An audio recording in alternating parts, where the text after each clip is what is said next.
The following tactile instruction is focusing on the different pelvic alignment at the lowest point of a standing roll down and an exercise we call forward fold leg stretch. So in the standing roll down, one of the main aims we have is to open the spine, especially the lumbar area.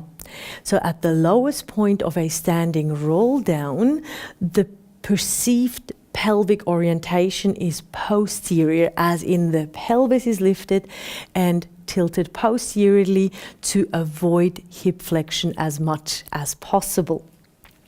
To emphasize on it, I can place my hand onto the sacrum, and then I'm using my other hand to add some pressure without creating too much tension in my arm.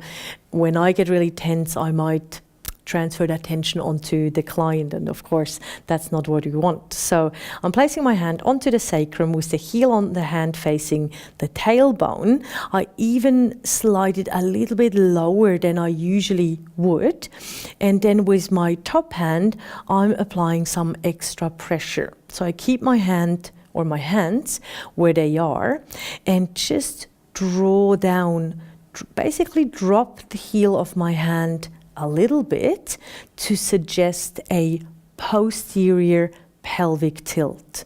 Martina's task is to have the pelvic floor and abdominal muscles engaged and draw up from the pubic bone, while I'm basically lifting the sacrum up by lowering the tailbone down, at least by sense. From here, folding forwards into the exercise we call forward fold leg stretch, which is hip flexion, so to actively lengthen the hip extensor muscles. So I keep my hands where they are. I'm just changing the pressure, basically, pressing a little bit more through the front of my hand and the fingers with my top hand again.